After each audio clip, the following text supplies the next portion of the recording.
Live from the 607, it's the Ocho Duro Parlay Hour, where we're talking everything going on in the world of sports. Join in the conversation on social media with the hashtag ODPH, because here we go. Instead of looking deep inside, every word I have to say, keep it simple. Welcome to an all-new edition of the ODPH podcast, better known as the Ocho Duro Parlay Hour.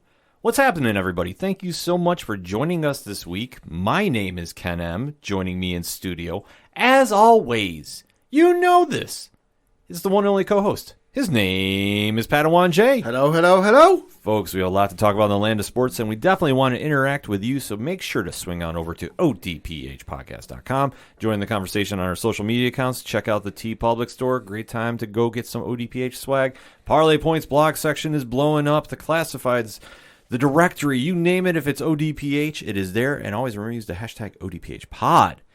Kicking off this edition of the podcast, though, there's a game coming up this week. That is kind of a big deal. Kind of a big deal, yeah.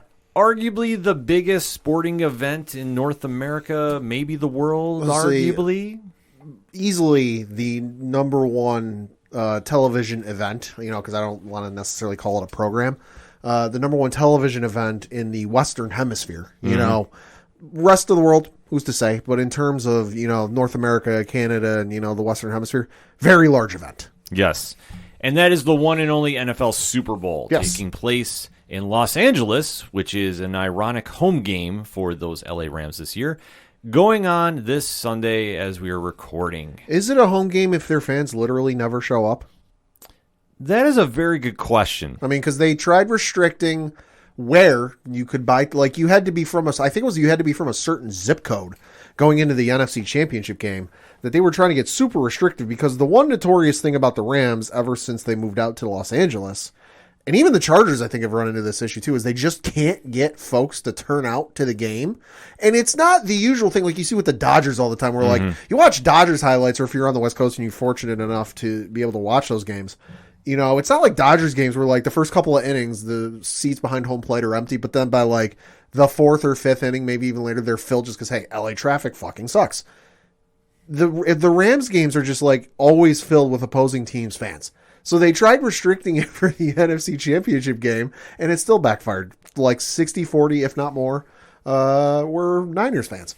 You have to think that it's a little crazy to say that this is a home game, and you touch upon the biggest fact is, where are their fans really? Because you don't really necessarily see them filling the stadium, as you touched upon. It's just one of those things with LA, unless it's the Lakers or Dodgers or USC. Yeah. It's not something that really captivates the town. I mean, it's something about it. I don't know why, but they've had this love affair with the NFL and getting to the second biggest media market in the world behind LA or New York, in my opinion. Yeah. So this is something that they've been dreaming about happening, and that when this game was all set and locked and loaded, everybody was waiting to see, okay, how we're going to fill the brand new stadium that's coming in and such. And the very expensive and very nice stadium. It definitely is, and this is something that we're now going to get to showcase to the rest of the world as it takes place this Sunday, and it's going to be one of those games that you're going to be sitting watching and thinking, okay, how did we get here? Because, I mean, the puzzling thing about this is the matchup is something that I don't think a lot of people had picked out. It's also forecasting, I saw this earlier today, it's forecasting to be the hottest Super Bowl on record. Early forecasts, according to the Weather Channel, are forecasting kickoff to be about 86 degrees. Yikes. Well, I mean, that's the one thing about doing it out in California. The weather's going to be hot, and the game should match that excitement too, because representing the AFC is going to be the Cincinnati Bengals. Who saw that coming? And if you say you did, unless you're in the city of Cincinnati or the state of Ohio, you're lying. Fuck you. Well, this was one of those situations, as we talked on the ODPH preseason show. Yeah. If Cincinnati stayed healthy, they were going to contend. Oh, yeah, but I don't think any of us, and I could even pull up the Excel spreadsheet I made for the picks, none of us figured they would make it to the Super Bowl. I think we all figured they would probably win the division, if not make it to the wild card. But in terms of making it to the Super Bowl, hell no. Burrow coming back after only half a season his rookie year because of injury, and contending with the AFC North, where you've got where we weren't sure what we were going to get out of Baltimore if Lamar Jackson stayed healthy. You've got Pittsburgh, which we were like, all right, What are we going to get out of them? Could be Ben's last ride.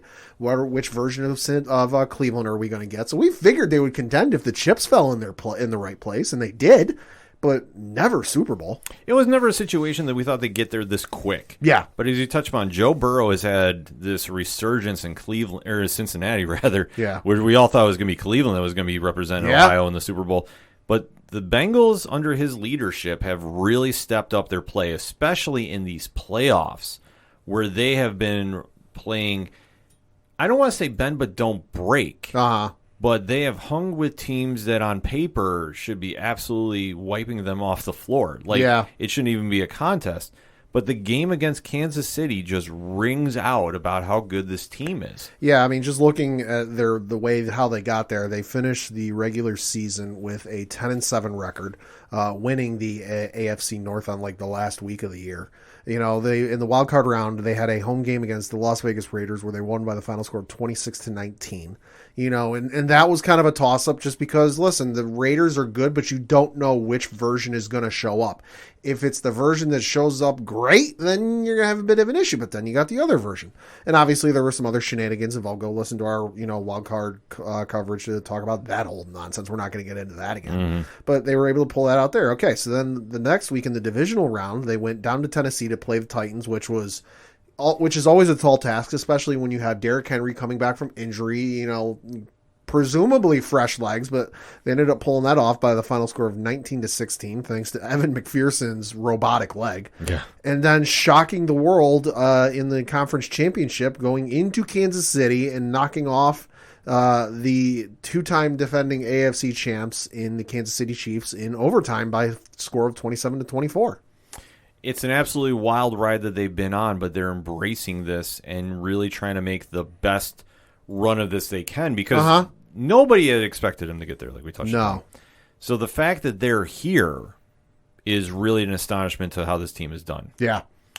And then to look on the other side of the ball, well, it's one of those scenarios that if you go all in, sometimes it works in your favor. Yeah, sometimes it works, and then other times you get the, 2004-2005 Lakers. But this LA team went all in, took some really risky moves, none more standoutish than Matthew Stafford coming from Detroit, getting rid of Jared Goff, and look at what happened after that. Yeah. Signings of Von Miller, Odell Beckham Jr., Yep.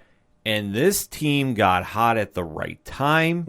And Stafford really got to show of what he's made of. And that's something that in Detroit, he literally left everything on the field. Like, you can't say that he was a disgruntled player that refused to go there. No. He played his heart out for that team until it came to a situation where this opportunity presented itself. He was literally expected to make chicken salad, and instead of giving him chicken shit, they gave him like nuts and bolts. They're like, here, take these pieces of metal and turn it into chicken salad. Like, no, he had one of, if not the greatest wide receivers of all time. That's certainly up for debate in your own personal beliefs. In Calvin Johnson. Yeah. And just could never get through that kind of glass barrier that to make it onto the playoffs. And like you said, it was definitely a high risk for the Rams because, okay, he might be the guy, he might not be the guy, but scouting reports and your analytics could be wrong. He's shown it thus far, and it's looked great, for them. So kudos to them. Well, it's the one scenario that we were kind of saying could be high risk, high reward. Sure. How much does Stafford have left in the tank after all the years that he's been in Detroit with no offensive line? He's now finally has a line that keeps him upright, and look at what he can do. Now, has he been a lights-out elite quarterback? No, but he's been good. He's been good. Yeah. He's been very good. I will say that. In fact, he made Cooper Kupp into an MVP candidate if he's not the front runner already. He has really given some stability to this team at quarterback that, I'm sorry, Jared Goff just never had. No. He was good, but Stafford is an upgrade to say the least. Yeah. And the bits and pieces they've added along the way, too, have panned out in their favor. Odell Beckham Jr. has been surprisingly well-fitted assessment to the team. Like, I think that for where he came and obviously the drama that was going on with him in Cleveland and wherever he's gone, there's been this unfortunate cloud of drama that follows him. Well, and I think ended up being a Randy Moss type of situation where he'd had some tumultuous, Odell had some tumultuous years with the Giants towards the end. Had some successes, much in the same way that Randy Moss had in Minnesota. Yep. Went to Cleveland, had a little bit of success, but obviously mired with some controversy stuff, much in the same way that Randy Moss had with the Raiders, but then he left, and it was kind of like it almost felt like a similar, like, all right, this is on your last leg, or else ain't nobody going to sign you, and it's obviously worked out for him. Now he hasn't put up monster numbers, but he's played very well. He's done what he's needed to do because he essentially had to fill in for Robert Woods. Yeah, and obviously Deshaun Jackson did not pan out there as well, so he stepped in to fit nicely into this team, and the Rams got hot at the right time. Yeah.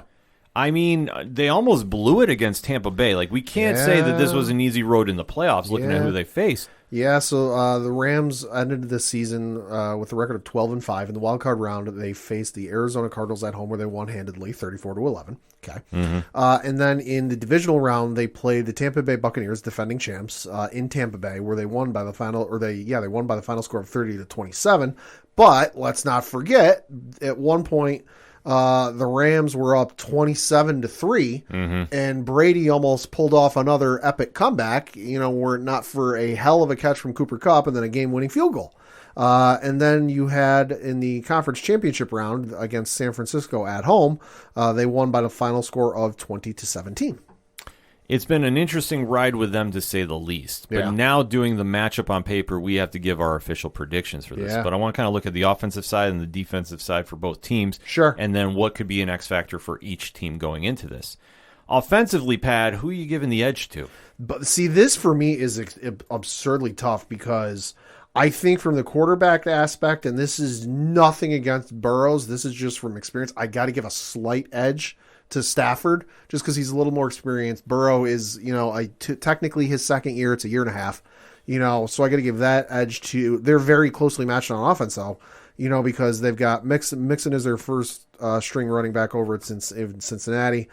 Cam Akers is the first stringer over in the Rams. And then you look at the wide receiving core, you've got Jamar Chase, T. Higgins, Tyler Boyd, all over on the Cincinnati side. Whereas with the Rams, you have Cooper Kupp, Odell Beckham Jr., who are a hell of a tandem. It's very tough, and it's very close. But I think when it ultimately comes down to is I got to give the slight edge to Cincinnati, and that's nothing against the Rams. They have a very dynamic offense. But I think it comes down to that connection and just that deep repertoire Burrow and Jamar Chase already have from their college days, that it's not like with Stafford building his relationship with Odell partway through the year and having to build it with Cooper Kupp throughout the season. Burrow and Jamar already have this. They've palled around. They probably hung out in the dorm rooms in college playing Call of Duty or Fortnite or whatever, they're playing in college. So they already know each other. I would imagine they've already got that repertoire you see with some quarterbacks and receivers. They don't have to say audible, whatever, and do this. They can just look at each other and go, okay, yeah, I know what you want me to do. So I think I have to give the very slight edge offensively to the Bengals. I have to agree with you, but I have a couple different outlooks on this one. Sure. So looking at the running back matchup, Joe Mixon is playing out of his mind right now. And it's nothing against Cam Akers, because he's just coming back from injury. Yeah. But Mixon, when he gets going, really gives a solid balance to that offense. Where the Rams have been relying a little more heavily, in my opinion, on the passing game, more so than their run game. Now, that might be something Stafford's more used to in Detroit, because let's face it, Detroit... Who's he ever had for a running back? Exactly. But looking at this, both teams here, there's one X factor that stands out to me. Yeah. And that is a national championship in college. This is true.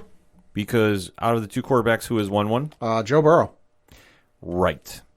So being in the spotlight of a big national game, he has excelled at the highest level at that field. And Burrow also, like you said, played in national title games, so he's got that experience. He also has the experience of going up against the juggernaut of all-stars, in that the fact he played that national title game against who? Alabama.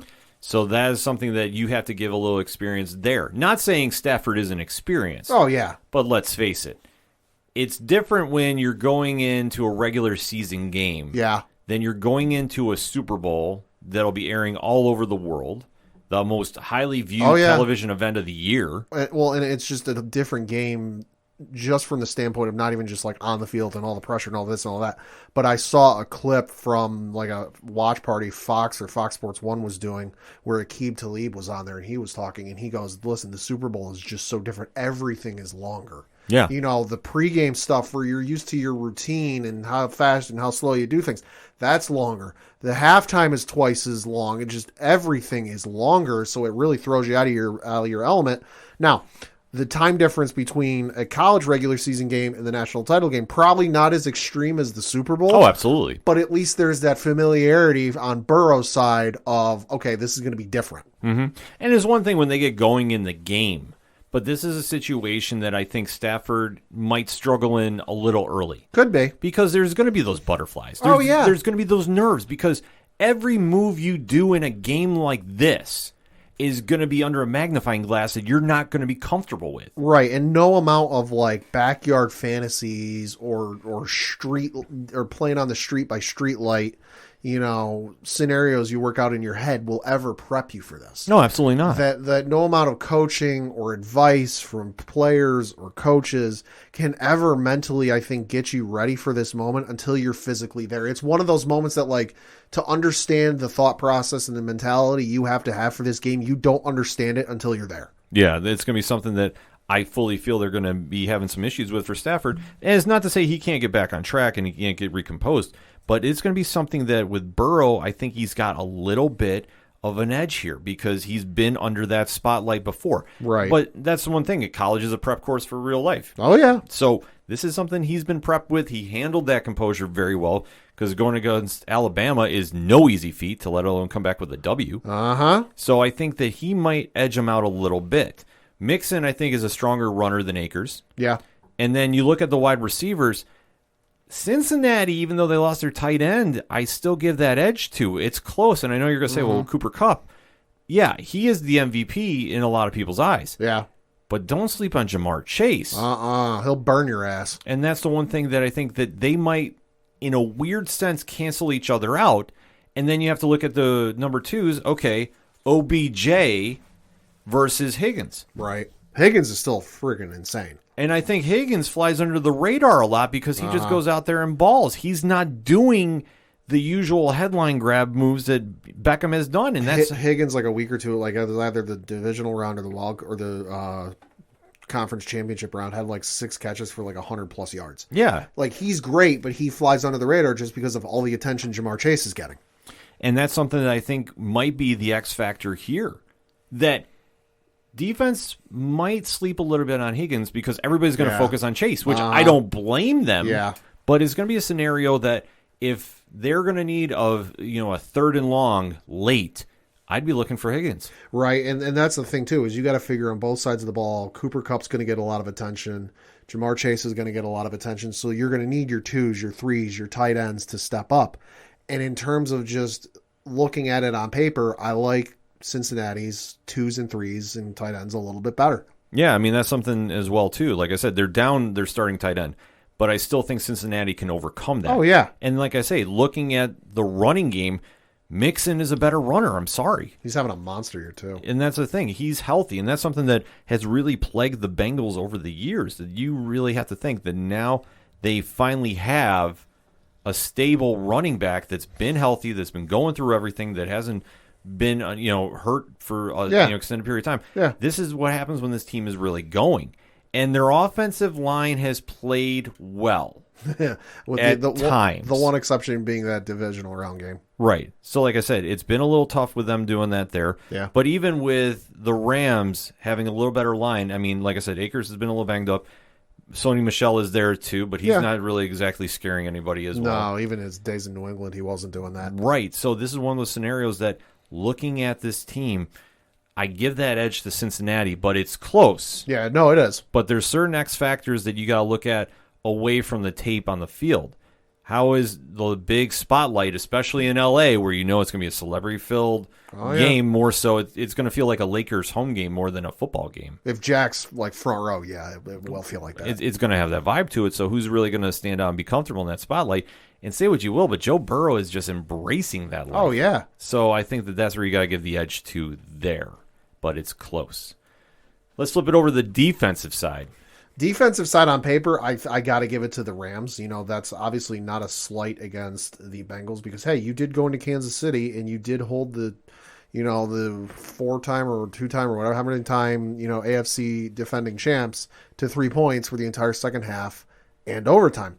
But just on paper, I got to give it to the Rams. I mean, you've got Aaron Donald, Von Miller, Jalen Ramsey, which is just an absolutely insane defense that just loves to stand up. Do they play a little suspect at times? Sure. Case in point, the Tampa Bay game. But I just think on paper, I got to give it slightly to the Rams. I have to agree with you there. And I think the biggest X factor here is Aaron Donald. Oh, yeah. Because we've seen how shaky the Bengals line has been protecting Burrow. Have they really faced a threat like Aaron Donald in this playoffs? In the playoffs, no. I mean, the defense is certainly battle-tested. As I mentioned, they beat the Raiders, Titans, and Kansas City. And then I'm just kind of looking through their schedule during the regular season. They did lose to Green Bay 25-22 in overtime in Week 5. They did beat Baltimore in Baltimore 41-17 in Week 7. Mm-hmm. They beat the Raiders Week 11, Pittsburgh Week 12, Chargers Week 13, Niners Week 14. So right there, I just mentioned 4 teams that were all in the playoffs. They beat the Ravens again for a second time Week 16. They beat Kansas City Week 17. So Cincinnati's defense is certainly battle-tested if you look through, the regular season. But in terms of facing a player on the level and caliber of Aaron Donald, hell no. That's the biggest factor that I think is going to be the telling point. I think that if Donald gets at Burrow early, it's going to be a long game for Cincinnati. Because for as good as Tampa Bay's offense is, even they had to double team and use Gronkowski to stop Aaron Donald for a lot of that game. Mm-hmm.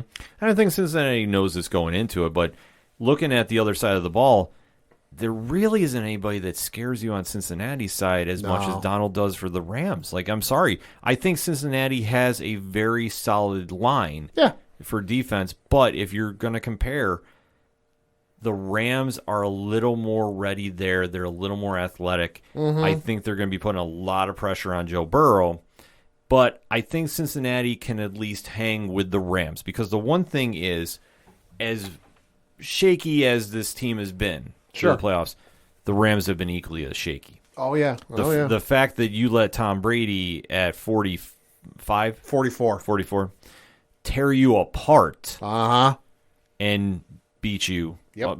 Basically, they beat him except for the Rams beat themselves. Without the luck of a coin flip, yeah. Yeah. That should have been a loss.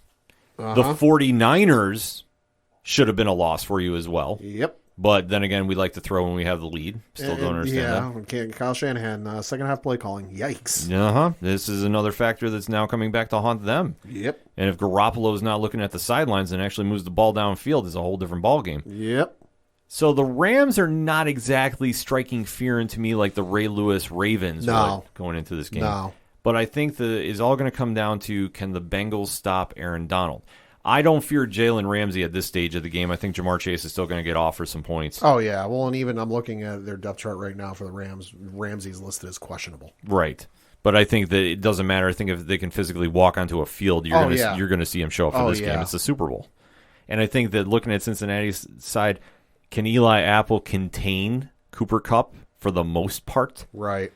I don't know. That's a whole different ball of wax to even kind of comprehend, because I don't know if Apple, who I think is their strongest cornerback, can slow down the proverbial MVP. Right. I mean, that's just a whole different factor in this game. Like I said, a whole different ball of wax you got to kind of look at for here.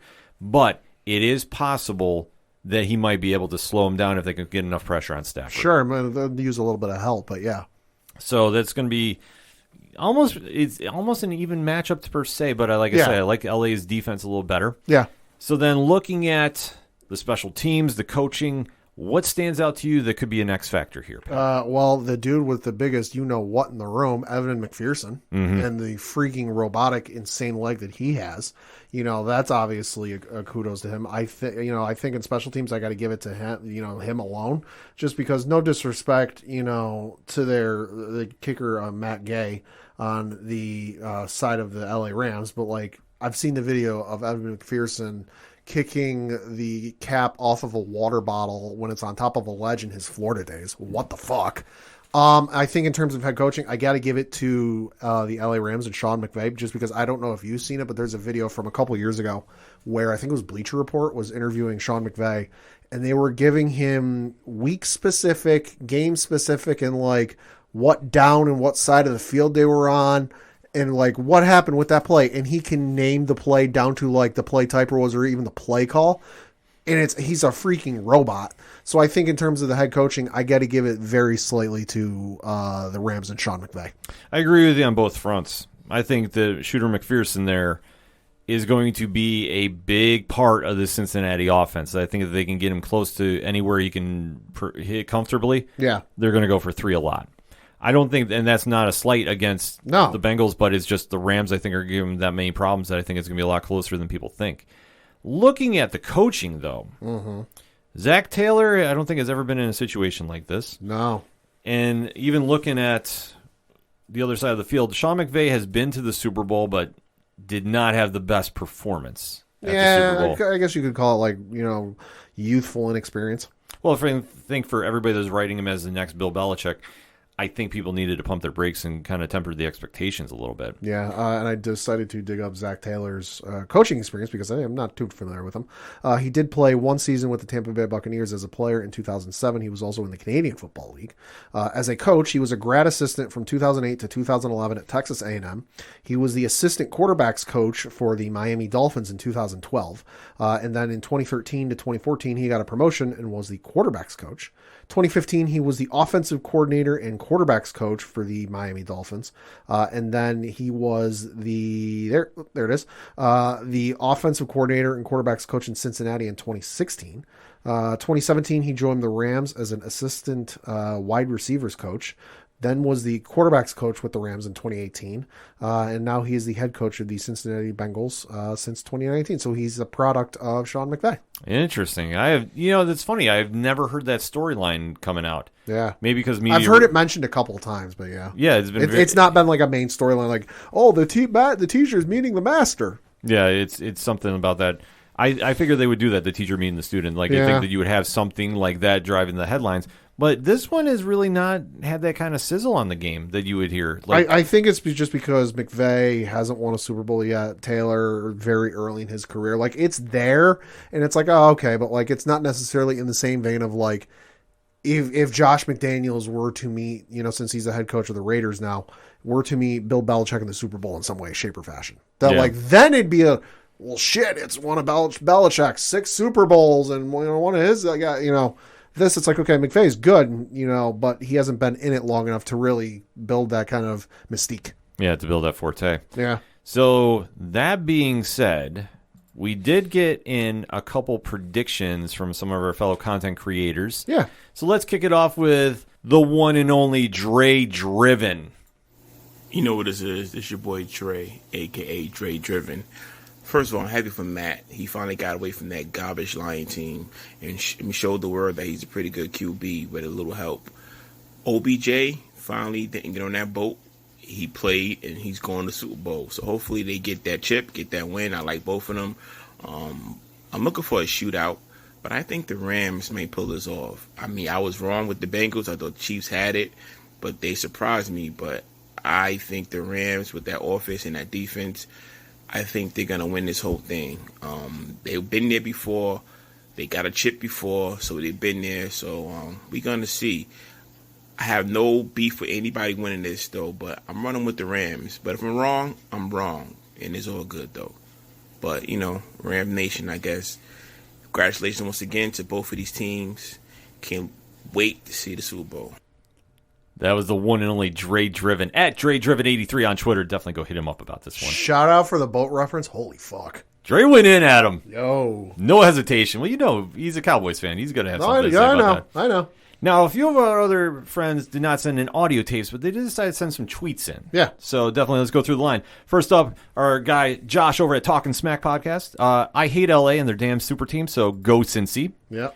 Stu from SWO Productions just simply put, fuck the Rams. I wonder how he feels about it. Yeah. Our guy JVD from Crossover Collision said, I picked LA to win it all at the beginning of the season, but I'm pulling for Cincinnati. Yeah. Jay West from the We Get Dub podcast echoed those exact same statements. Evan the Great from Crossover Collision as well chimed in Bengals, but I hope this would make a great documentary if they pull it off. Oh, yeah. Brody Sports Talk, definitely go check them out. They've been doing a lot of coverage for the big game, so we definitely want to give them a plug. It's a little too early what they're saying, so they're going to kind of hold it off to the end of the week, so you definitely want to make sure you stay tuned for their pick as well. So shout out to everybody that tweeted at us their picks. Definitely let us know. Hit us up on the social media too at OD Parlay Hour. We'll be retweeting everybody's picks from here and then. But that being said, though, you gotta get the panel's picks. Yeah. So Pad, who you got? This should be a great Super Bowl, all things considered. I think it's not going to be a defensive sleeper like the Patriots-Rams was a couple of years ago. But I don't think it's necessarily going to be a barn burner. Like currently the line is the over-under is 48.5. I don't think it's going to necessarily be a type of game where we get the over before halftime. That being said, I'm going to give it to the Cincinnati Bengals just from the fact that I was really thinking about this and I was really going back and forth about this all week since the conference championship games. And the more I thought about it, the more I started to see some comparisons to a certain game that took place in February of 2002. And that would be the certain Super Bowl between the then St. Louis Rams and the New England Patriots, where you look at the St. Louis Rams of the early 2000s. Greatest show on turf. Kurt Warner, Marshall Falk, Isaac Bruce, Torrey Holt, all these other guys on offense. Dynamic offense. Holy shit, can score at will. And then you had the Patriots come in with a very young, very inexperienced quarterback and some decent pieces around him, but really nothing to really strike fear in you. Mm-hmm. And you had the Patriots, again, thanks due in part to a kicker, come in clutch and win it at the end. And I think you're going to see some of the same things again. I don't think I think Evan McPherson is definitely going to play a factor in this just because look at how damn good he is and how accurate he is. But I'm looking at this going, okay, the Rams then, as I mentioned, greatest show on turf, all those pieces. You look at the Rams now, Cam Akers, who's a pretty good running back, Stafford, who's a very good quarterback. You've got Cooper Kupp, MVP candidate. I'm sorry you can't say otherwise. And Odell Beckham Jr., who is a dynamic piece in and of itself. And then you got the Bengals, who are flying under the radar. Much like the Patriots in 2002, shouldn't be there that early, that quickly. Have some decent pieces around them, some dynamic pieces around them, and I think they'll be able to pull it off. Ooh, going Bengals. Going Bengals. And it's nothing against the Rams. It's just I'm looking at it, and that's what my gut is telling me. But that's the thing about this. This game is going to be a lot closer than I think people are giving it credit for. Yes. Also want to shout out Mash from Hopskeeks News, and he's doing a sports podcast too, Sports Brews and News. Said, rule the jungle, please. So definitely want to shout him out as well. This game on paper is very close. Yeah. And I don't have any rooting favor in this game. Yeah. I genuinely don't. I don't mind the Bengals. I don't mind the Rams as much. I'm happy for Stafford that he finally got to a big game because he's left it all on the field for Detroit. Yeah, no, I'm in the same boat as you. Like, I don't hate the Bengals. Like I said last week, they're the lovable losers for me. They're the NFL version of the Cubs. Like, I don't hate against them, but I'm like, hey, good for you. And then the Rams, listen, I got nothing against the Rams. We beat your ass twice in the Super Bowl. Mm-hmm. So it's one of those scenarios that I'm just going to go enjoy a good football game, but who is going to exactly come away with this chip? And this is where I think that possibly Cinderella's run comes to a crashing halt. Okay. I think that as dynamic as that offense is for Cincinnati, I feel that Aaron Donald is going to be the big factor in this game. Could be. And that if the Bengals offensive line, which has played great in these playoffs. Oh, yeah. Well, with the exception of the one game. With the exception of the one, but let's face it. Yeah. Statistically, the numbers are in their favor. Right. it's going to be a scenario that they're going to have the game of their life to hold off Donald to give Burrow enough time to get going. I think that if Donald sets the tempo early, I think the Bengals are going to really struggle. Mm-hmm. But I think they're going to be able to hang with them just enough. Yeah.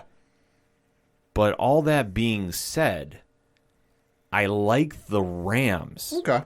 27-24. Okay. I'll give you a point spread, too, on Okay. this.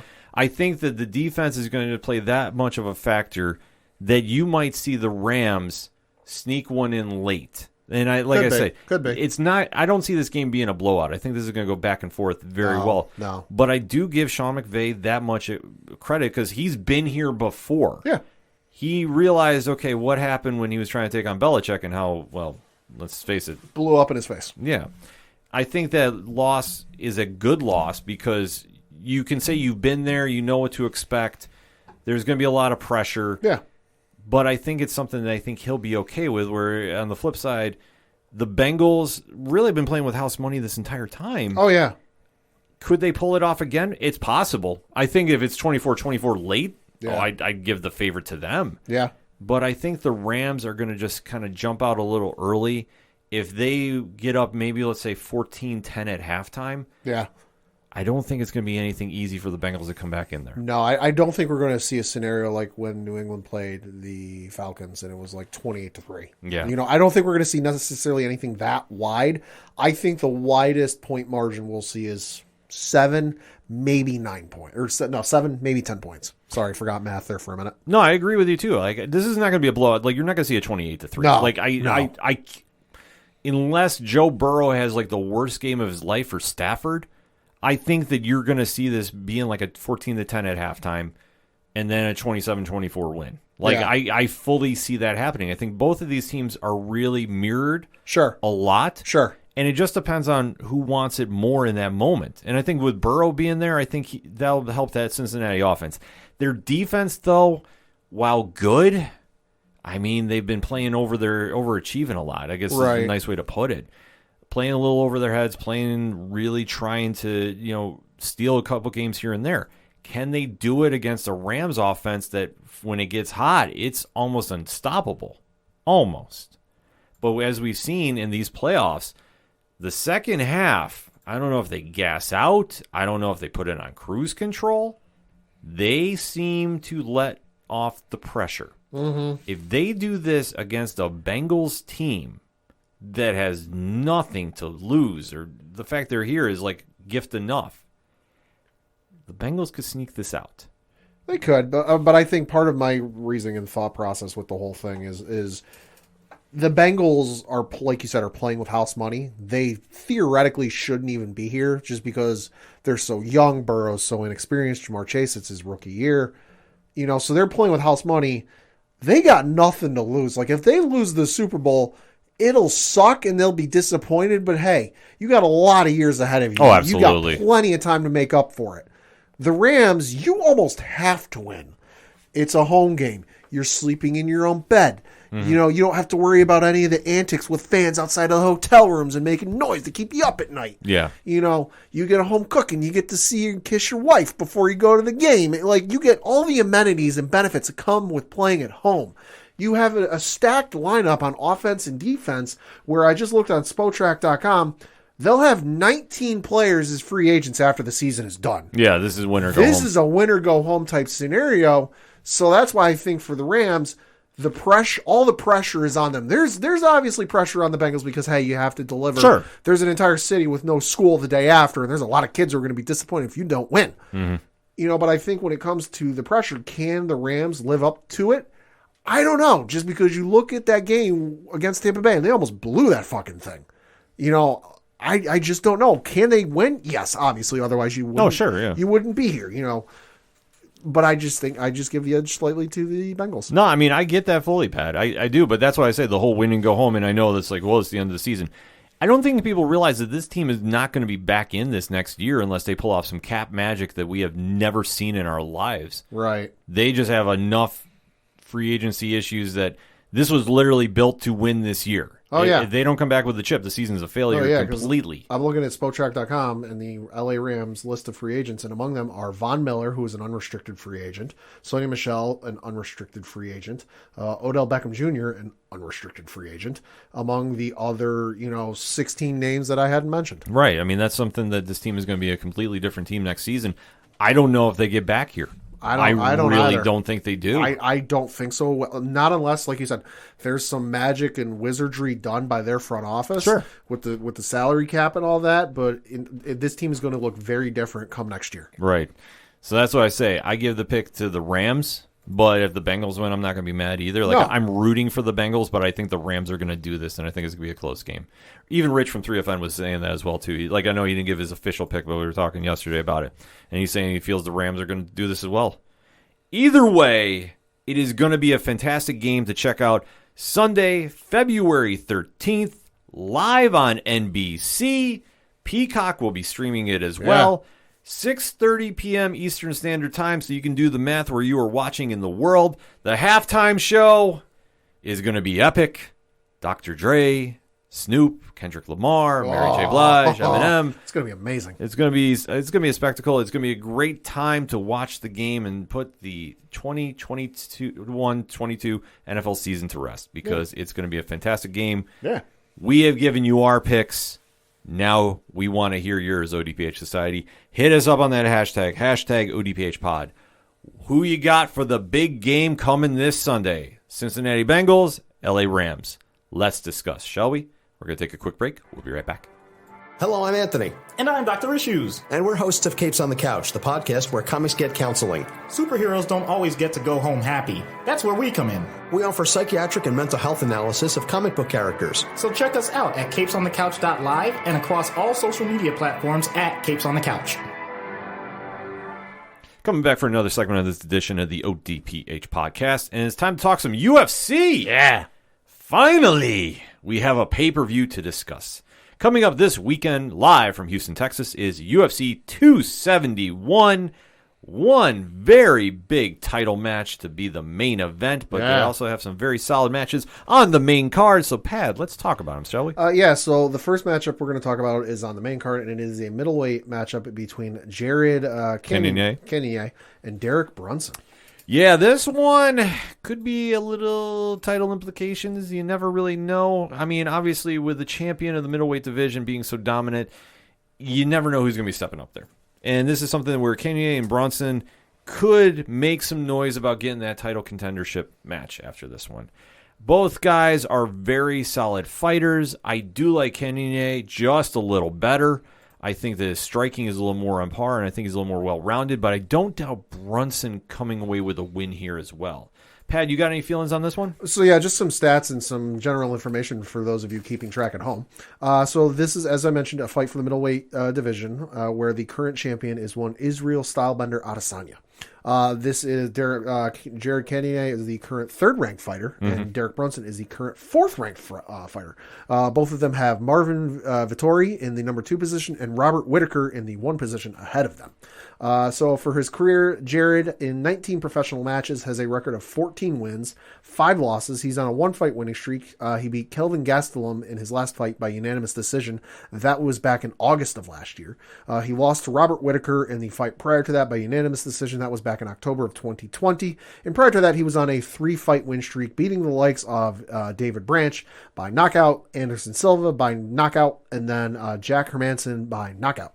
On the other side, you've got Derrick Brunson, who in 30 professional matches has a record of 23 wins, 7 losses, and he is on a 5-fight win streak, submitting Darren Till in his last fight, which was on September of this past year. Unanimous decision win against Kevin Holland. That was in March of last year. And then knocked out Edmund Shabazian back in August of 2020. Unanimous decision win against Ian Hench. That was back in August of 2019. And then a unanimous decision win against Elias Theodoru. That was back in May of 2019. So just looking at it, I'm going to give the slight advantage to Derrick Brunson. A little more battle-tested, and I think he's on a bit of a roll, and there's no stopping that freight train. It's going to be a great fight. I think that both guys are closer in this one than I think people are given credit for. I know Cannonier is a minus 180 favorite right now. Hey. But he's had a better pedigree. Like, I think he's a better fighter, but it's not taking anything away from Brunson. This is not a one-sided fight by any means. But I do like Cannonier in this one, but I would not be shocked if Brunson snuck one out here. Right. I really wouldn't, but I'm going to say Cannonier. I'm going to say third round stoppage. Okay. I'll go out there right now. Okay. And then next up is the co-main event of the evening. This in the heavyweight division where you've got Derrick Lewis taking on Tai Tuivasa. Oh, boy.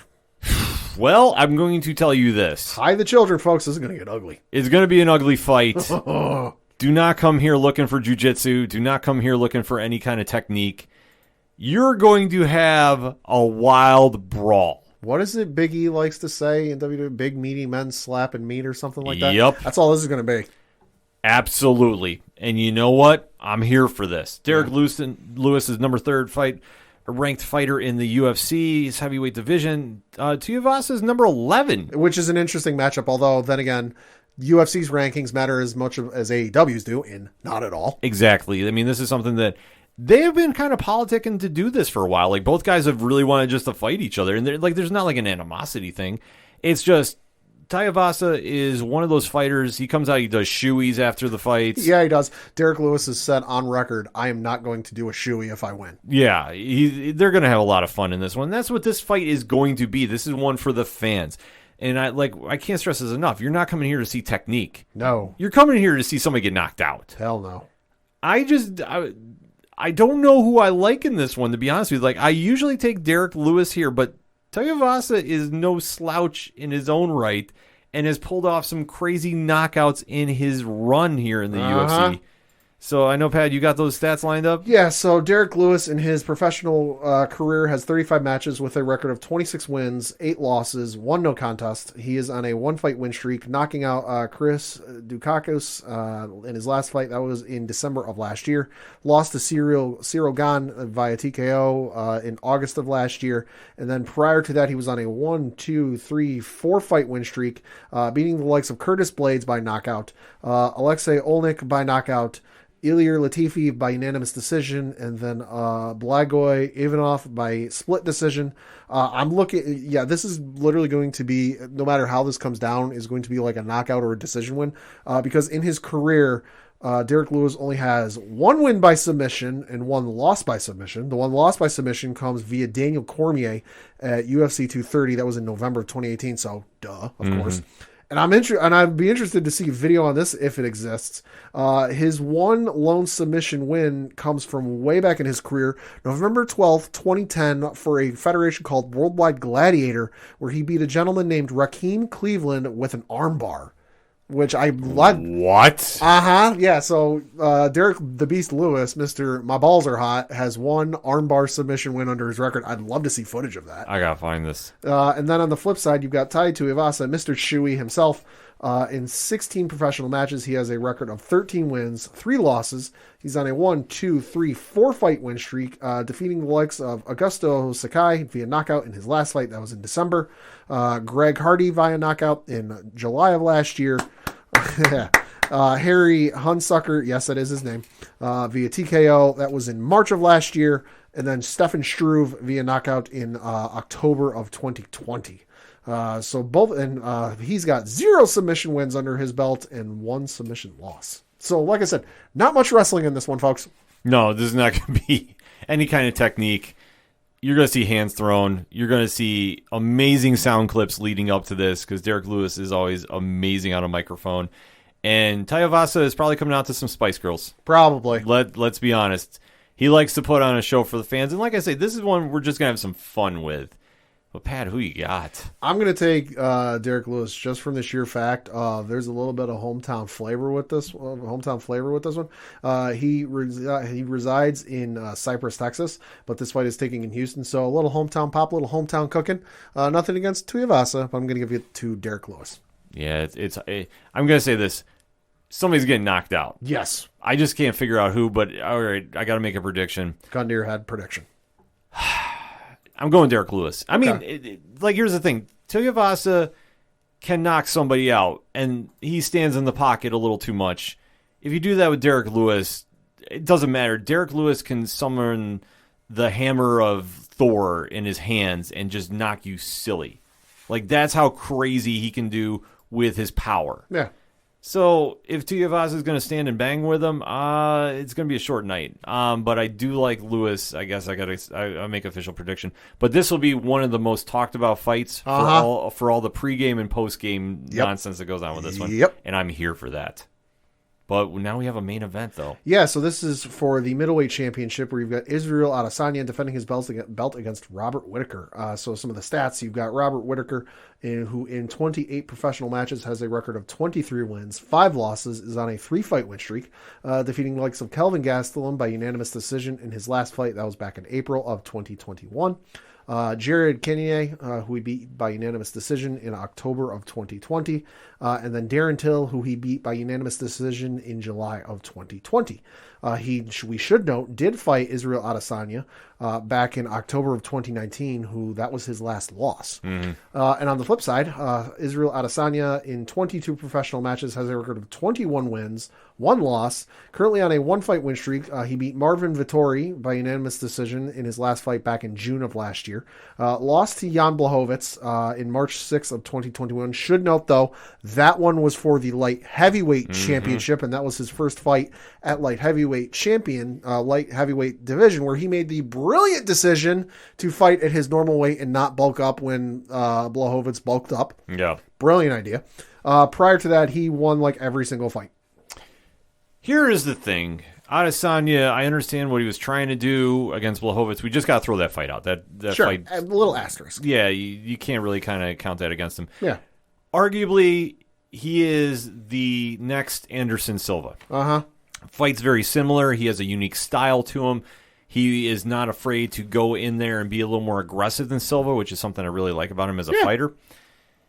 Robert Whittaker is, if I always say the Indianapolis Colts are the most boring team in football, but they win. Yeah. I feel the same way about Whittaker in the UFC, but I like Whittaker. Like, this is not a diss, but this is just, he's a guy that gets in there. He's very technical. He does things by the book. Yeah, so he's got, of his 23 wins, 9 are by knockout, 9 are by decision, and 5 are by submission. Yeah, like he's the definition of a well-rounded fighter. Like, he can go in there and fight anybody's style, and every time I pick against him, he wins. Yeah. And it's not, and like I want to stress this, I like him as a fighter. It's not like I root against him. Right. There's fighters that you'll know if you listen to the show long enough. You know I don't like, and I openly root against him. Whittaker's not that.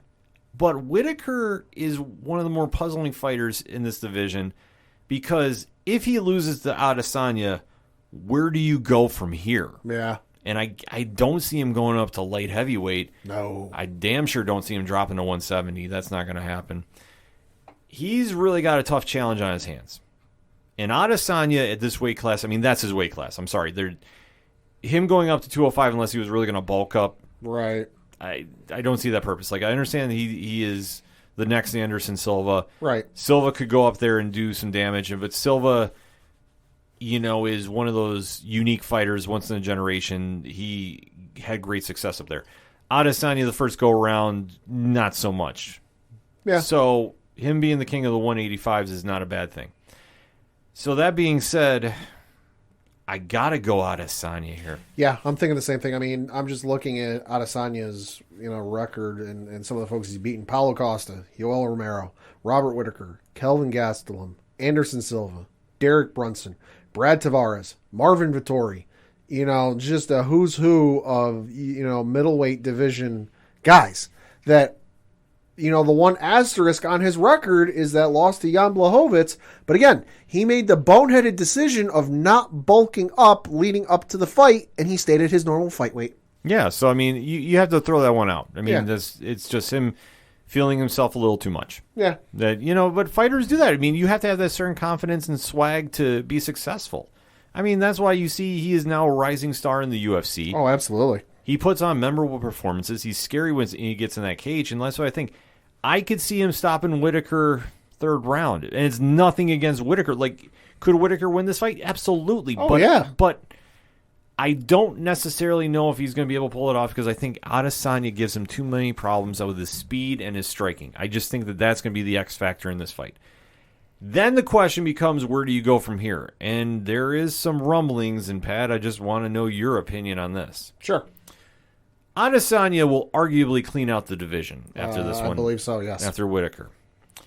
There is some buzz going around, and I don't know necessarily how much truth there is to this, but there's another champion that is also cleaning out his division as well. Okay.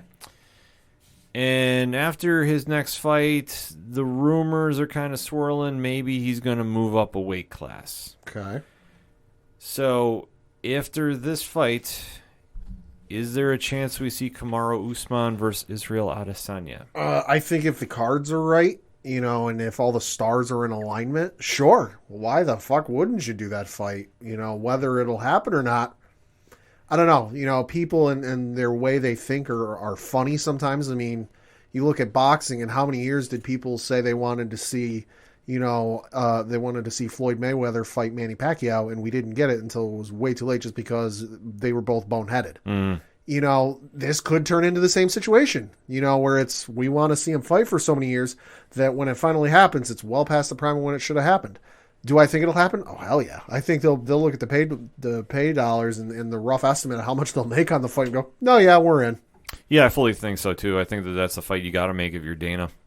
Honestly, at this weight class, there's only a few fighters that Israel hasn't faced yet, and I don't necessarily know if they're box office. I mean, could somebody sneak in there and make a run? Sure. I mean, Chimaev, if he can get past his next couple fights, is going to be lurking around, and he said he'd go up to 185 and fight him. But Chimaev is a different breed, to say the least. Sure.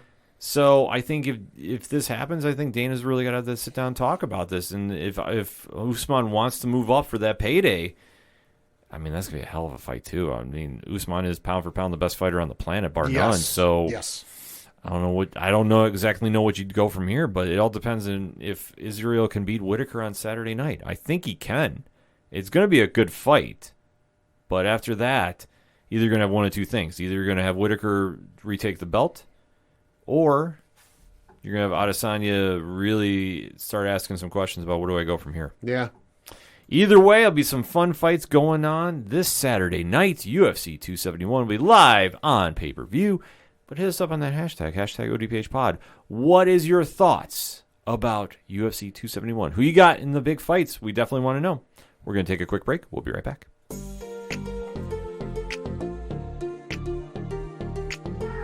Welcome to Talkin' Shiz. I am CJ. And I am Maddox. And our podcast is like a radio show. We have no certain topics. We talk about anything and everything. And our opinions don't matter. And we do have a pod page. What is our pod page where folks can find our platforms and what we're all about? Maddox? I'm glad you asked. As a matter of fact, that is podpage.com/talkin without a G dash shiz.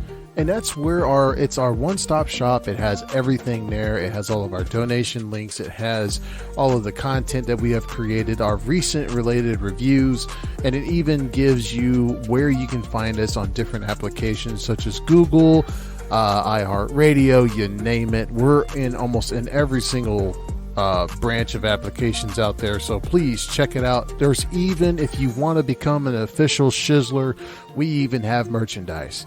So definitely go there, check it out, and yeah, it's literally the best one-stop shop. Absolutely, and sharing is caring, so make sure you guys share.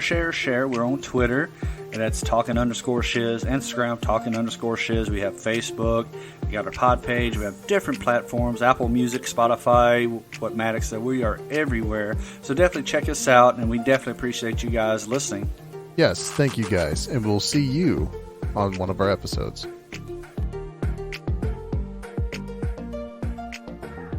Coming back for another segment on this edition of the ODPH podcast, and time to talk some wrestling. Well, it's been an interesting week, to say the least, in the land of pro wrestling. Yeah, a little bit. A little snowstorm action kind of derailed some cards. I talked a little bit about this on the latest blogs count anywhere where you can find on Parlay Points at odphpodcast.com.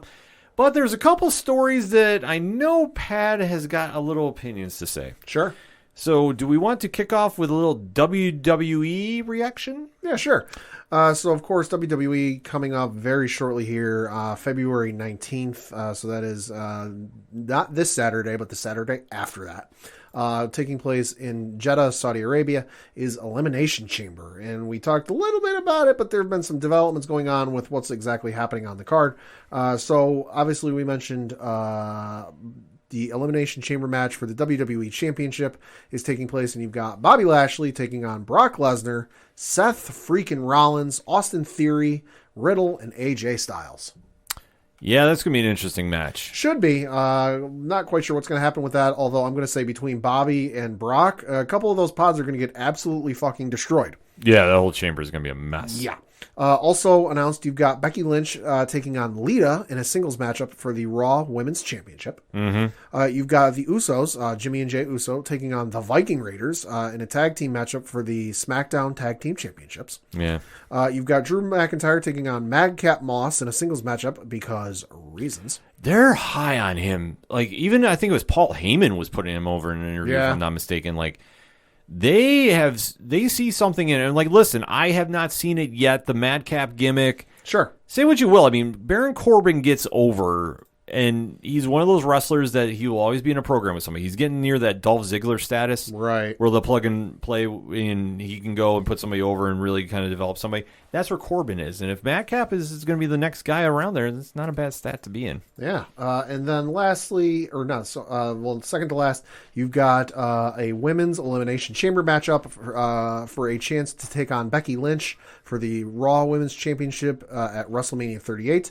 So this is taking place between Liv Morgan, Rhea Ripley, Bianca Belair, Doudrop, Nikki ASH, and another entrant to be announced. We'll deep dive into that one next week. Yeah. I want to save a little something for that. Okay. Because I want to see, will we have a debut coming in this Monday? Could be.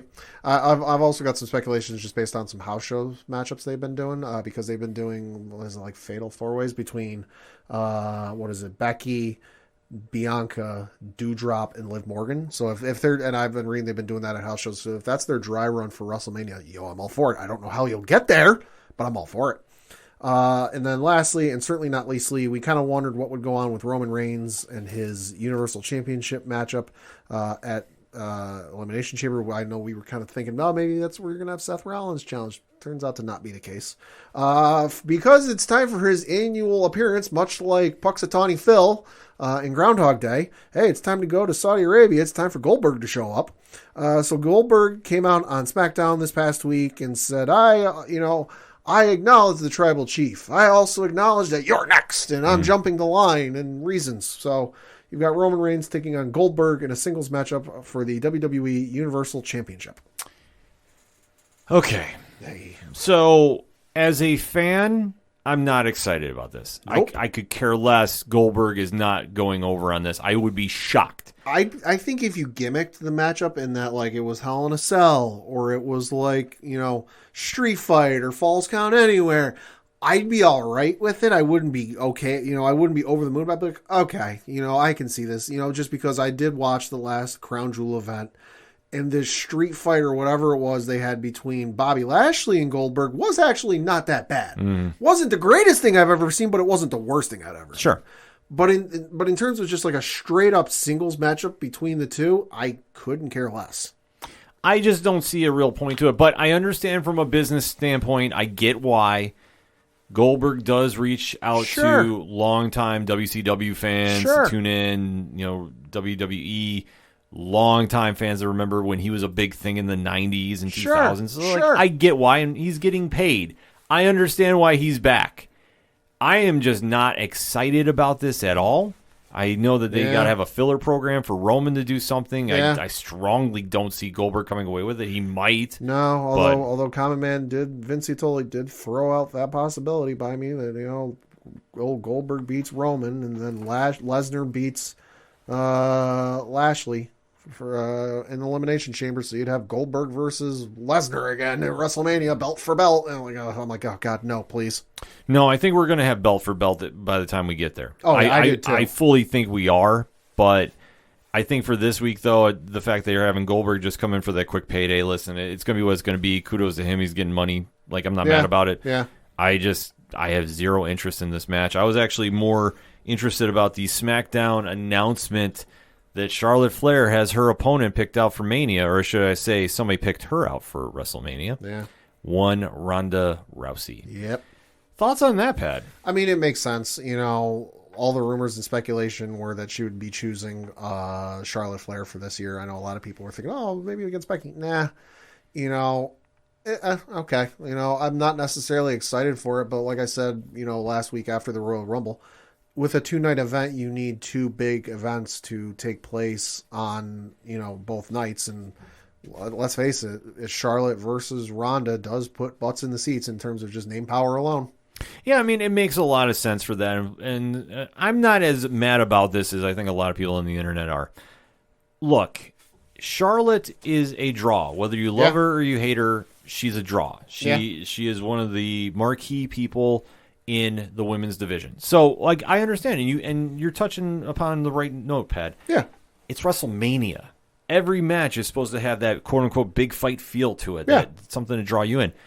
If Ronda faced Becky, I would have understood that. Sure. I think that would have. But what I feel they're going to do is all signs point to that rematch with Bianca Belair. Mm-hmm. They're going to run back SummerSlam, that now Becky is fully back. Yeah. You're not going to have to worry about the big return of one of your biggest superstars. You can have the match. Bianca's going to go over as she should, and then you go from there with the rest of your storylines. I am just interested to see how this is all going to play out with Charlotte and Ronda, because I do see Shayna Baszler getting in that mix. Sure. I don't necessarily know how. I could see this maybe not at WrestleMania, but I wouldn't doubt after that you see Bayley come back. Right. Possibly get into a program with Shayna Baszler just to kind of offset like whatever you're going to try telling with that storyline. Because, I mean, Ronda, I guess, is supposed to be the face in this storyline. So I don't, Right. I don't know. Like, it's still kind of puzzling to me about where they're going to go with this. Yeah. But I think they made the right call. Like, I'm not as mad about it as a lot of people on the net because. Yeah. Because I fully think Bianca Belair deserves that rematch. Oh yeah, absolutely. And we got to have that happen at Mania. Absolutely. And, you know, like, and with the whole Charlotte Ronda thing, I'm not excited for it, but from a business standpoint, I'm like, okay, I get it. Yeah, so definitely have to stay tuned for that, and we'll be covering the Elimination Chamber in detail next week. Yeah. However, though, AEW has been making some noise. Yeah. A very weird tweet, and I have to stress the word weird because it read very funny to me. Yep. But Pat, I know you got that lined up, so why don't we talk about this? Yeah. So at 12:07 a.m. on February 5th of 2022, so that would be very early on Saturday morning, one Tony Khan took to his Twitter account at Tony Khan and tweeted, quote, "The big announcement for Wednesday's Dynamite that we referenced on hashtag AEW Rampage," and then this is in parentheses, "a free agent debut, and the person walking through the forbidden door are one and the same. They're walking in the door, signing a contract, and then slamming the door shut Wednesday on hashtag AEW Dynamite," close quote. So this is just really kind of funny. It's got the internet buzzing a little bit because as this tweet went out, it was officially day 91, if I'm not mistaken, Yes. of the latest round of WWE releases to get their time to now go sign wherever they choose. Yeah. So there's a lot of internet speculation about who it could be. I know the internet was running with it's Keith Lee. Yeah. It quite possibly could be. He just got married this past weekend. Mazel tov. Yeah, so congratulations to him and Mia Yim. So Yeah. Mazel tov. yeah, so we're excited about that. So I don't know if he would necessarily come in for that. Like, I don't see that happening there. Also, shout out to Shelton Benjamin, who was at the wedding, and I saw some of his Instagram stories, and he was talking about all the people that Mia Yim, quote unquote, owes money to. Yes. Yeah, no, That was great. Yeah, they were having a lot of fun there. So I don't see them coming in just yet. But I could see that after, you know, him and Mia have their honeymoon, maybe we'll see him come in at Revolution, because I fully think we're going to see a big debut there. Yeah. I just don't know who. Another one could be Killer Cross. Yeah. Possibly. Could be. But I don't see. He's been doing rounds on the indies. I know. I haven't seen that exactly yet. So I've seen posters. I haven't seen any, you know, actual matchups, but I've seen posters. Right. So it's quite possible there as well. Yeah. Jeff Hardy is another name that's circulating around. Could be. I know the Young Bucks changed their Twitter profile to we need Jeff Harvey. Yeah. So who knows who it could be? Pat, do you have any speculation? See, I don't think it'll be any of the WWE guys, just because that to me is not a forbidden door. Like, you're a free agent, like, whatever. The one I think it could be, and I think it would make the most buzz on the internet, Tama Tonga. Ooh. He's been making a lot of noise and tweeting towards, not directly mentioning Tony Khan, but he's been putting his names in tweets enough that I'm like, maybe there's something there. You know, this could just be Tama Tonga, you know, stirring shit up for the sake of stirring shit up because, hey, he likes to do that. But I think that would certainly get the fans, myself included, buzzing if it was Tama Tonga. Like I said, no disrespect. I don't think it's Gargano. I think Gargano is, quote unquote, on the shelf until after his wife gives birth. And last I heard, she hadn't given birth. They just had a baby shower the other week.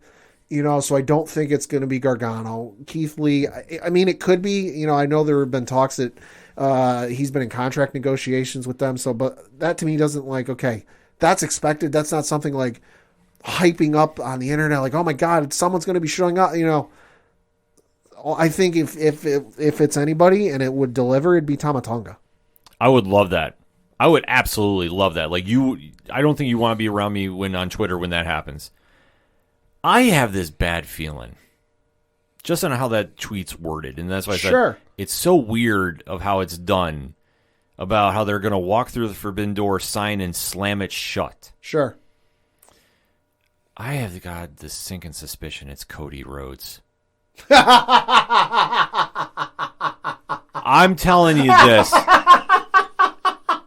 They're going to do some weird-ass shit, and it's gonna be the Rhodelander who's now re-signed. Maybe he's gonna come in with like a different gimmick or some nonsense. If this ends up being the case, I won't say any mean shit about AEW for like a week. It's gonna be him. Oh my God! Because he gets put into a title match. Oh my God! Because he's technically a free agent. Yeah. Oh my God. Because who else would walk in the forbidden door? Oh my God! And slam it shut? I mean, let's face it. This wouldn't be the first time that Tony Khan has hyped something up, only for it to go like the freaking lead balloon. Because there's only so many certain free agents out right now that could do that kind of buzz. Oh sure. I mean, I know that Tonga would be one, and like, listen, Tonga's been tweeting at him, and he's definitely been making some noise. The Guerrillas of Destiny are now in Impact Wrestling right now, doing some freaking fantastic stuff, too, by the way. So, could it be? Sure. Out of the WWE class, I don't know. I mean, the Jeff Hardy one is probably the more likely, because Mia Yim and Keith Lee are off honeymooning, so I don't see either one of them being the ones to sign in the door. Yeah. I mean, unless it was like a complete surprise and maybe it's Deonna Purrazzo. But I don't think that it would be, because they've already advertised that it'll be for the men's division that the signee will be instantly thrown into a match with. Because I'm just trying to think who would generate that kind of buzz to really bring that to light. Well, and part of the reason I bring up Tama Tonga is I pulled up his Twitter. I did see he tweeted, as we record 22 hours ago, quote, "I am a free agent since January 30th, 2022, hashtag misinformation." And then also within minutes of that, he tweeted, "Hey, at Tony Khan, want to burn bridges? I love burning bridges. Hashtag fuck a forbidden door." He's making some noise, so I'm not doubting that one bit. I'm really not. But I don't think it's going to be them. I think, if anything, if you're going to talk about a tag team getting signed, it's going to be the Briscoes. Could be. But then again, we have the new show coming out with Ring of Honor. The Briscoes are Ring of Honor. Like, I don't think they're going to go anywhere else. You might see FTR go to Ring of Honor to have that match. Well, didn't Ring of Honor let everybody out of their contracts once at the end of the year? So technically they're free. I mean, they're still affiliated with ROH as long as that faction's around, but like, they're technically free agents. Yeah, it's kind of it's an interesting situation that they have there, but I know that with Ring of Honor having Supercard of Honor coming in April. Oh, yeah, that's true. That we're going to hear some more names come back. I don't know. It's just kind of this weird thing. But to guess at who's going to be the free agent, I got this feeling it's going to be the Rhodelander. And this is now a way you get him in that title picture. This is now ways you do stuff like this. I mean, because who else would generate the needle like this? I mean, you're not going to get like Okada. Stardust. I mean, anything is possible with this, but it's like, who else would be out there to generate the needle like that? Maybe Samoa Joe if he's healthy. Samoa Joe the other day on Twitter, though, said he's like perfectly happy and like good with what he's doing. Yeah, so like I say, I don't think it's him. I think. Let me pull that up because I did see something though. But it's, you think about like what names would cause that kind of buzz right now that would move the needle like that, and especially leaving the forbidden door. So that means like they left somewhere to come here. Jeff Hardy is probably the even money bet. Yeah. I would say that, because I know the Bucks want to do the program with the Hardys, and how that all does storyline wise with AEW is beyond me, but they'll still make the match happen. I'm not going to be mad about seeing that, but I'm not super amped to see that either. So Joe did tweet the other day, my lack of Twitter engagement is simply based on my increased general happiness. It's amazing how much more hopeful you can be for the world when you don't spend the morning reading the world most prolific idiots propped up by the algorithm. All right, so I was mistaken. Yeah, but like I say, he's been kind of quiet in socials, and I get why, because trust me, wrestling Twitter has not been a great place lately. What? No, it's fantastic. They do nothing wrong. Yeah, exactly.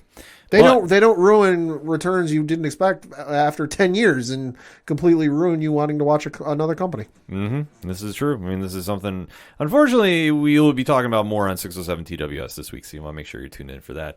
But, Pad, the final prediction for AEW this week? I'm going to say Tama Tonga, just because, hey, fuck whatever the internet says, and it's going to be insane. Rhodelander.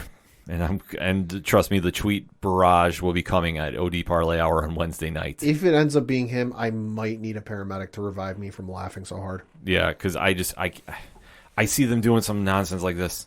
Like, I don't know how he's going to come in, if he's going to say he's back to being the American Nightmare, like, or something. Like, they'll do something weird to give him like a new fresh slate in this. The only way you can give him a fresh slate is you get rid of that tattoo. Oh my God, there's so much with Cody right now. It's just not working. So either way, we will have a lot to discuss about that on next week's show, and of course, I'll be live tweeting AEW Dynamite like I always do on Wednesday night. So you definitely want to tune in for that. And hey, if you need more Rhodelander in your life, season 1 of his reality shows on HBO Max. Hey, yeah, because ratings, because ratings and reasons. So that's just kind of a little tip of what's going on in the wrestling world. We definitely want to hear your takes, so hit us up on that hashtag ODPHpod. What is your thoughts about the latest additions to the WWE Elimination Chamber? Are you excited about Ronda Rousey facing Charlotte? And who is your guess for who the mystery signing is going to be at AEW this week? Rumor has it it's Coach Duffy. It could be. We haven't seen the coach in a while. We heard he's been bulking up, so I don't know. Let's kind of wait and see. Let us know, though. We're going to take a quick break. We'll be right back.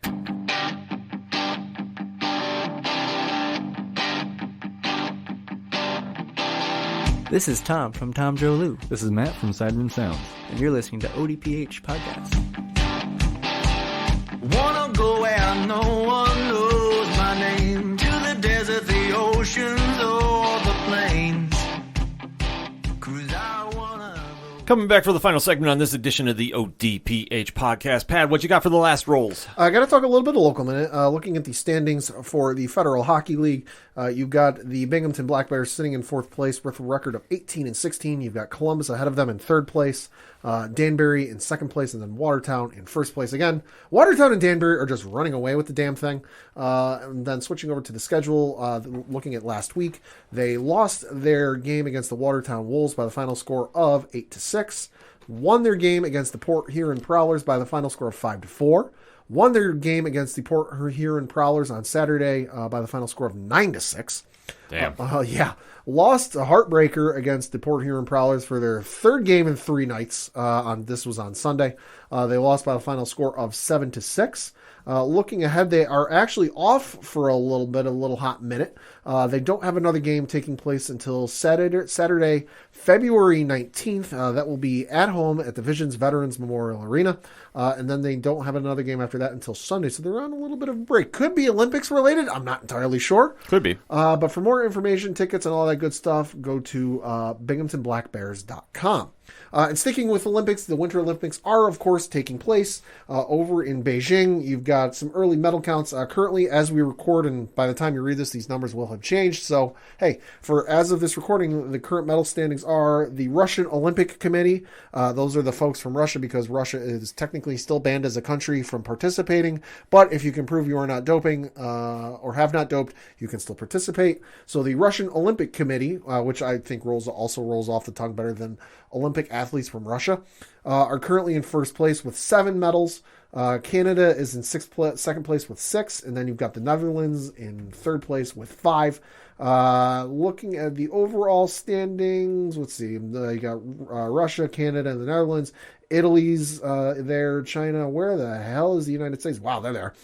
They are a little bit down the list with only 3 medals, all of them in silver. So I will say the nice thing with being able to watch some of the games is that they are available because it's like NBC Universal. So on television, it's on NBC, it's on USA, it's on any of the NBC Universal family of networks. They are, from what I can tell, USA is another one. Monday Night Raw the next couple of weeks will be on Sci-Fi if you're watching on television. The nice thing with having Peacock is I don't got to go searching on television to find all the games. They're all just like I could got the Peacock opened on my phone right now. Currently, USA is showing curling, luge, and more. So that's the nice thing is I can just open up the Peacock app and go, oh, let's see what's playing. Oh, you know what? I'll go watch that. So that's been the nice thing. Watched a little bit of snowboarding and, some of the downhill like tricks and stuff. Holy shit, those people are nuts. Yeah, they're insane. I was watching people do like 1280s or 12.6 or whatever the hell it is and just landing stuff that I'm like, okay, my legs would be broken. Shout out to them. Did also get a confirmation what a lot of people suspected. This will be Shaun White's last Olympics participating. Okay. End of a stellar career. No surprise there. He did get a custom Louis Vuitton snowboard, as a kind of farewell present. So win, lose, draw, however he does, this will be the last Olympics performance from the American snowboarder Shaun White. And definitely check out the Olympics. They can be some fun, especially curling. That shit's crazy. Yeah, curling is nuts. And I'm telling you, the snowboarding thing that I was talking about, no joke. Oh, they're nuts. I saw one had somebody set up as a human ramp. Yep. And they jumped off the board. Like, it was insane. Oh, yeah. I'm sitting there going, like, what the hell is going on? Well, and especially the course they have over in China, for this downhill slope thing I was watching. The first time I watched it, I jumped in like midway through the women's event. I think with the women's qualifying event. I missed the whole part where they explained what was on the course and what was it. So I'm listening to the play-by-play announcer going, oh, and off the house. And I'm like, wait, excuse me, off the what now? Yeah. It's absolutely insane to watch what these folks can do that I can only dream of doing. I grant you that. So the Olympics are going on. Peacock has got you on the coverage. Yeah. And definitely stay tuned for that. I mean, it's always an interesting time of year to watch that stuff. So definitely tune in for that. So for my last roles, definitely want to plug Excite Wrestling. Had a very good show this past weekend at the X, Johnny Stock. So it's the only one that is the full party for Johnny Moose. And greatest poster ever. Yes, it was. Gotta say that. Still need that framed. Card was subject to change, though, because like we touched upon, there was a very bad snowstorm in the northeast for most of the United States, to put it mildly. Yeah. So a lot of flights had to get canceled, rerouted for a lot of wrestling shows. Excite could not be escaping that problem. Unfortunately, Davey Richards could not make it to the show out of St. Louis, I believe he was flying from. So he had to miss it. Jay Freddy, who was supposed to be his opponent, was injured, so he did not wrestle on the card. So Ace Austin was facing Cloudy in the main event. Ace Austin, if you've never seen him wrestle in person, dude, he's amazing. That's good. Very cool main event to happen going on there. And can you believe that next month, Pad? Yeah. Will be Excite's 10-year anniversary. That's insane. Yeah. That's crazy. I never would have guessed it. Yeah, it's quietly crept up on everybody. So Johnny Moose is planning something big. He did not tell me what exactly, but he did say that it is announced for March 12th. Okay. So they will be on Twitch. I know there was some kind of question about that. They did run this week from Twitch. Right. So the replay is up right now. Twitch.tv/XCITE Wrestling. That's exciting. So the replay is up for Johnny Stock. They are going to be running the 10-year anniversary there. He did say they got some stuff coming. Cool. But he did not want to tip off too much. So definitely stay tuned for that if you're into pro wrestling. And if you are into pro wrestling, there was an announcement from Ring of Honor. Okay. So the second inductee into their Wrestling Hall of Fame is none other than Bryan Danielson. Okay. So if you've been a longtime ROH fan, and you should be because they do fantastic stuff there, Danielson is well worthy of the praise and the honor of being inducted. So I'm super excited to see what he's going to do there for the induction. Like I said, we're still too far away to see about what they're going to exactly be doing. But if you've known his history in ROH. They're going to be running a YouTube special to get you caught up on Speed, and obviously on ROH TV as well. So they're going to be doing some very cool stuff this coming week, and he's, like I said, the second inductee that's going to be coming there. I know on Valentine's Day we're supposed to find out the third, so he'll be joining the Briscoes. It's a cool thing to be honored to, especially with Ring of Honor and especially the history of Bryan Danielson. I know we all know him from NXT and WWE and AEW, but his stuff in Ring of Honor is second to none. It's legendary. Man. So you definitely want to check that out. And let us end this week on a happy note. Oh, yeah. Because it was one of the most touching stories that was going around. Yeah. But Anthony Harris, who plays for the Philadelphia Eagles, stepped up and did something very, very cool. There was a girl that, unfortunately, her father had passed away, and she was looking for somebody to go to the father-daughter dance. Yeah, her father had passed away, and she had also lost her grandfather in the same year. Yes, and she had been a big fan of Harris, and she reached out to him to see if he would go. Yeah, and he stepped up to the plate, and made it very. He went. Took care of everything. Literally covered her hair, makeup, the dress, the ride, paid for a professional photographer to show up and photograph the whole thing, met with her brother, who's a big Philadelphia Eagles fan.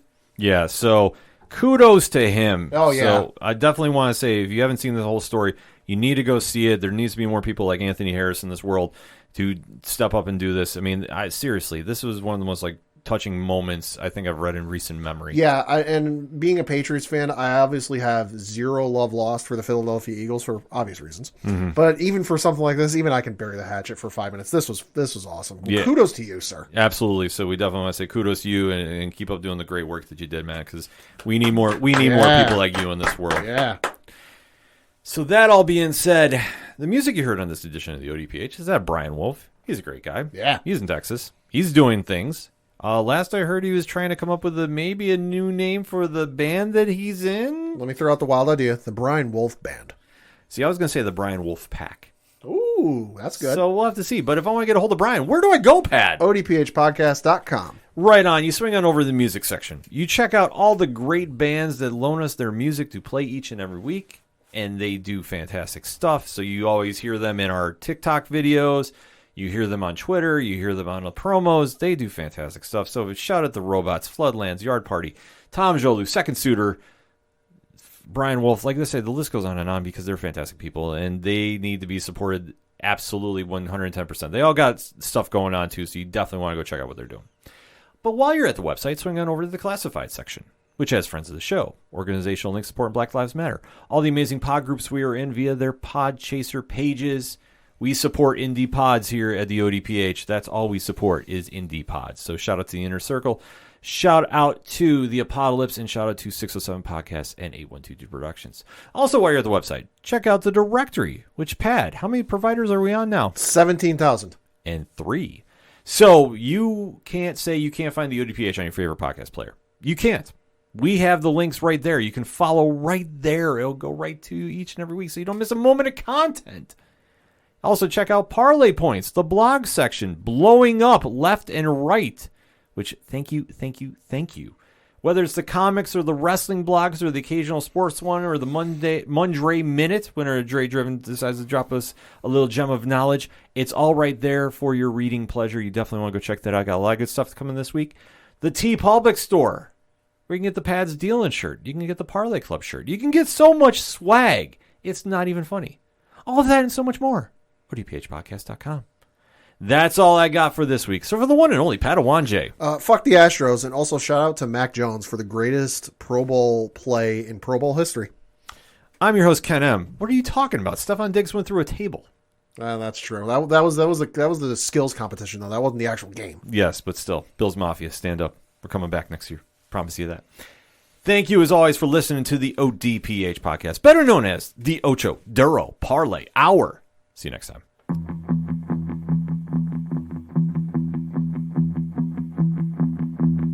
Gotta be down to the punch. Gotta be down to the punch. 'Cause they can't bring me down if I'm already under the ground. I'm gonna try to make 'em laugh. I'm gonna try to make 'em laugh. 'Cause a laughing man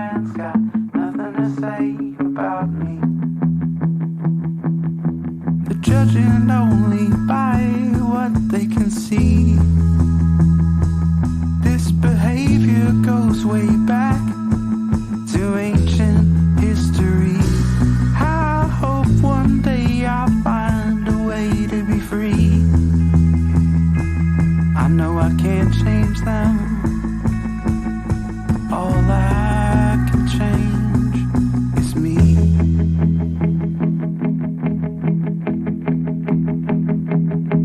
I'm gonna stick to the master plan. Once I come up with a master plan, it's hard to know just how to deal with this sort of thing. I'm gonna try not to care, but it's so hard not to care. So I'll just go my own way and hope that they go theirs. They're judging only by